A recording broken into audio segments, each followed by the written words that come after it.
नमस्कार, मैं शेषनाथ। स्वागत है आप सभी का खबर समय लाइव पर। पश्चिम बंगाल सरकार की योजनाएं जनता तक पहुंचे, इसको लेकर चुनाव से पहले ममता बनर्जी के द्वारा अलग अलग रणनीतियों पे काम शुरू किया जा चुका है। खास तौर पे चुनावी रणनीतिकार के रूप में आए प्रशांत किशोर की बहुत सारी योजनाएं कह ले या फिर ये कह ले कि उनके अनुमोदन पर, उनकी अनुशंसा पर बहुत सारी योजनाओं को मूर्त रूप पहनाने की पुरजोर कोशिश की जा रही है। वैसे आज खबर यह भी मिल रही है कि प्रशांत किशोर सिलीगुड़ी भी पहुंचे हुए हैं। हालांकि देखने वाली बात यह होगी कि वो मीडिया से रूबरू होते हैं या नहीं, ये एक अलग मुद्दा है। पर एक और बड़ी बात सामने निकलकर आ रही है। द्वारे सरकार, ये कुछ दिन पहले इस स्कीम की शुरुआत की गई थी। बाकायदे बड़े लेवल पर बड़े बड़े बैनर और अलग अलग वार्ड में बाकायदे कोऑर्डिनेटर जो अभी हैं सिलीगुड़ी के अंतर्गत, चूंकि अभी भी इलेक्शन यहाँ पे हुआ नहीं है 5 साल पूरे होने के बाद भी, तो जो काउंसलर थे वो कोऑर्डिनेटर के रूप में काम कर रहे हैं। तो अलग अलग कोऑर्डिनेटर जो वार्ड्स के हैं वो द्वारे सरकार के तहत सरकारी योजनाओं का लाभ लोगों को मिले, इसके लिए प्रयासरत हैं। बाकायदे मीटिंग्स जारी है और अलग अलग जगहों पर जब रिपोर्ट कार्ड पेश किया जा रहा है पश्चिम बंगाल सरकार के अलग अलग मंत्रियों के द्वारा या फिर कह ले कि टीएमसी के नेताओं के द्वारा, वार्ड कोऑर्डिनेटर्स के द्वारा, तो द्वारे सरकार की सफलताओं को भी गिनाना वो नहीं भूल रहे। उनके अनुसार, यानी टीएमसी के नेताओं के अनुसार, द्वारे सरकार को जबरदस्त सफलता हाथ लगी है। जबरदस्त सफलता, जबरदस्त अपार सफलता उनके तरफ से कहा जा रहा है कि जनता की तरफ से मिल रहा है। जनता ने बड़ी ही दिलचस्पी दिखाई है द्वारे सरकार के अंतर्गत मिलने वाली योजनाओं का लाभ लेने के लिए, और बाकायदे वो लाभ लोगों तक पहुंच भी रहे हैं। और इसी के बाबत 4 तारीख को आज ही दरअसल सिलीगुड़ी में एक संवाददाता सम्मेलन के दौरान मुख्य प्रवक्ता जो है टीएमसी के देवव्रत दत्त, उन्होंने बाकायदे संवाददाता सम्मेलन के दौरान ये बातें कही कि द्वारे सरकार पूरी तरीके से सफल रहा है।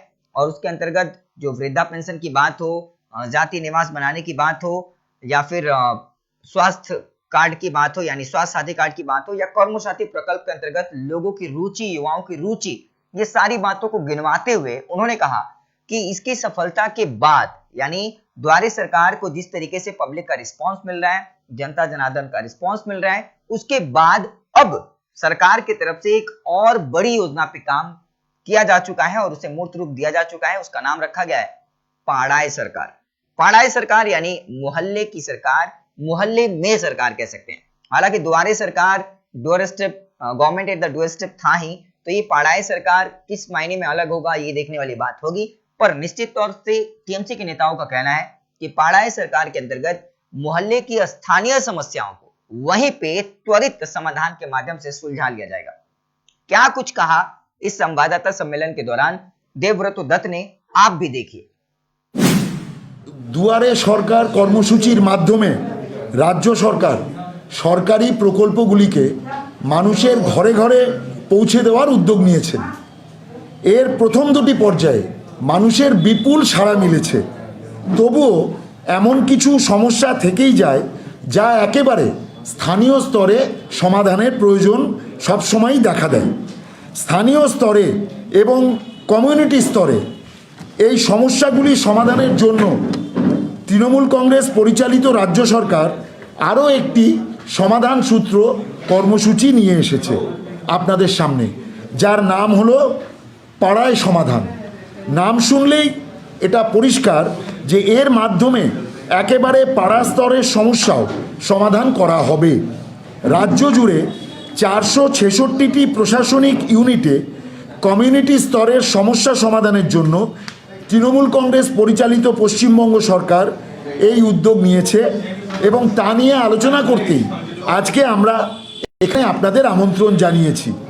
রাজ্যের 341টি ব্লক, 118টি পৌরসভা ও 7টি মিউনিসিপ্যাল কর্পোরেশনে 10,000টি উল্লেখযোগ্য কমিউনিটি পর্যায়ের সমস্যা সমাধানের জন্য পাড়ায় সমাধান কর্মসূচি শুরু করা হয়েছে।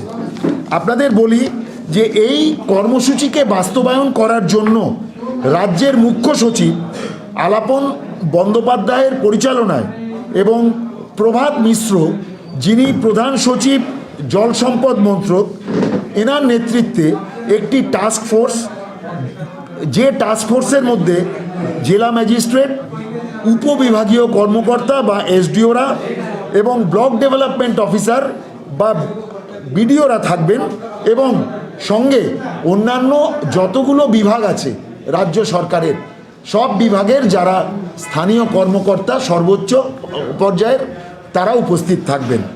এবং দুয়ারে সরকারের তৃতীয় ও চতুর্থ দফার যে শিবির হবে সেখানে একটি পৃথক কাউন্টার থাকবে। সেই পৃথক কাউন্টারে একটি নির্দিষ্ট অঞ্চলের বা কোনো নির্দিষ্ট সম্প্রদায়ের সামাজিক এবং পরিকাঠামোগত যে সমস্যা থাকবে সেগুলোকে নথিভুক্ত করা হবে এবং সংশ্লিষ্ট সমস্যাগুলির সমাধান পাড়ায় সমাধান কর্মসূচির মাধ্যমে করা হবে।